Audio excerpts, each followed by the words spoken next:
بسم اللہ الرحمن الرحیم۔ انسان کے لیے 5 طرح کے عالم ہیں: عالم ارواح، عالم دنیا، عالم برزخ، عالم حشر اور عالم آخرت۔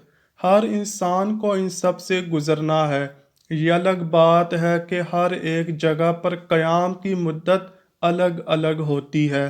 اللہ پاک نے انسان کے ایک عالم سے دوسرے عالم میں منتقل ہونے کے لیے مختلف اسباب پیدا کیے ہوئے ہیں، جیسا کہ عالم ارواح سے عالم دنیا میں آنے کا سبب والدین ہیں، عالم دنیا سے عالم برزخ میں جانے کا سبب موت، عالم برزخ سے عالم حشر میں جانے کا سبب سور اسرافیل، اور عالم حشر سے عالم آخرت میں منتقل ہونے کا سبب ایمان یا کفر ہے۔ آج کا ہمارا موضوع عالم برزخ ہے، جس میں ہم جانیں گے کہ عالم برزخ کی یہ زندگی کیسی ہے، یہاں پر لوگ کیسے رہتے ہیں، لوگ یہاں پر کیا کھاتے پیتے ہیں، اور کیا دنیا کے معاملات میں بھی لوگ یہاں یاد رکھتے ہیں۔ آج ہم انہی سب سوالات کے جوابات قرآن و حدیث کی روشنی میں جاننے کی کوشش کریں گے۔ ناظرین، عالم برزخ کی اہمیت کا اندازہ اس بات سے لگائیں کہ اس سے پہلے بھی 2 عالم ہیں اور بعد میں بھی 2۔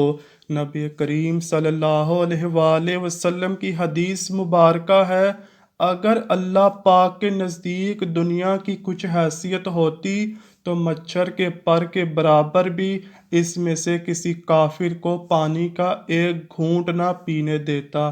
یعنی اندازہ کریں کہ جس عالم دنیا میں ہم موجود ہیں اس کی اہمیت کیا ہے۔ خیر، دنیا اور آخرت میں موجود جو عالم ہے وہ برزخ کہلاتا ہے۔ برزخ کے لفظی معنی آر یا پردہ کے ہیں۔ انسان کی موت سے لے کر قیامت میں اٹھنے تک کا وقفہ برزخ کہلاتا ہے۔ یعنی اگر یہ کہا جائے کہ یہ وہ مقامات ہیں کہ جن میں موت کے بعد حشر تک روحیں حسب مراتب رہتی ہیں، اس میں تمام انسانوں اور جنوں کو موت کے بعد رہنا ہے۔ اور عالم ہماری دنیا سے بھی بہت بڑا ہے۔ برزخی زندگی کی دنیاوی زندگی سے بہت لمبی ہے، لیکن وہ بھی ایک دن ختم ہونی ہے۔ اللہ پاک سورہ مومنون میں فرماتا ہے، اور ان کے آگے ایک آڑ ہے اس دن تک جس میں یہ اٹھائے جائیں گے۔ عالم برزخ میں پہنچنے کے بعد انسان کا آخرت کی طرف سفر شروع ہو جاتا ہے۔ حضور پاک صلی اللہ علیہ وآلہ وسلم نے اس بارے میں فرمایا، بے شک آخرت کی سب سے پہلی منزل قبر ہے۔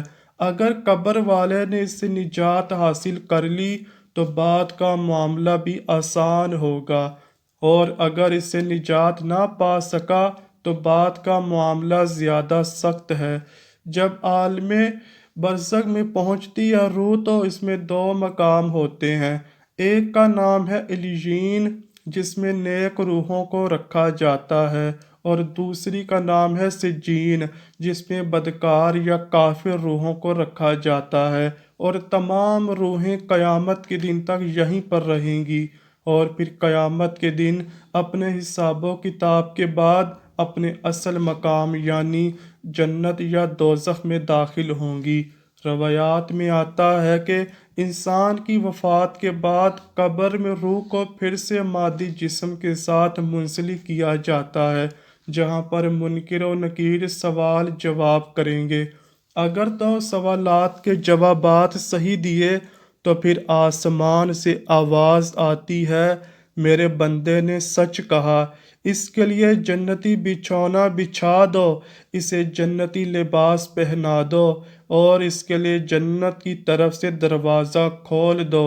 قبر کے اندر ہی جنت کی طرف دروازہ کھل جائے گا، وہاں سے ہوا کے جھونکے اور خوشبو بھی آتی ہوگی، اور حد نظر اس کی قبر کو کشادہ کر دیا جائے گا۔ لیکن اگر سوالات کے جوابات صحیح نہ ہوئے تو پھر اس کے لیے قبر میں ہی جہنم کا بچھونا بچھا دیا جاتا ہے۔ جہنم کی گرمی سے ہر وقت محسوس کروائی جاتی ہے، اور اس کی قبر اتنی تنگ ہو جائے گی کہ پسلیاں آپس میں دھنس جائیں گی۔ اسی طرح اعمال کے حساب پر اگر تو نیک روح ہے تو دو خوبصورت نورانی فرشتے روح کو علیین میں چھوڑ دیتے ہیں، اور اگر اعمال برے ہیں تو دو خوفناک تیز نوکیلے دانتوں والے فرشتے برے انسان کی روح کو سجین میں ڈال دیا جاتا ہے۔